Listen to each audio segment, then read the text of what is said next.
जनसंवाद न्यूज, सत्य आणि विश्वासाची बातमी। मोबाईल रिपेअरिंग करणाऱ्या दुकानावर अंधाधुंद दगडफेक करत मोबाईल दुकानदाराला बेदम मारहाण केल्याची घटना उल्हासनगर कॅम्प नंबर 4 परिसरात घडली।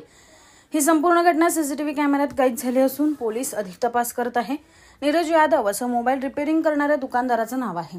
नीरज याच्याकडे मोबाईल डिस्प्ले बनवण्यासाठी 3 तरुण आले। त्यांना 1500 रुपये खर्च लागेल असं सांगितलं।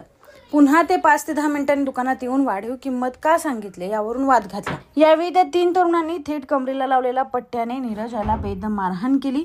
एवढंच नाही तर दुकानाबाहेर येऊन अंधाधुंद दगडफेक करून संपूर्ण दुकानाची नासधूस केली।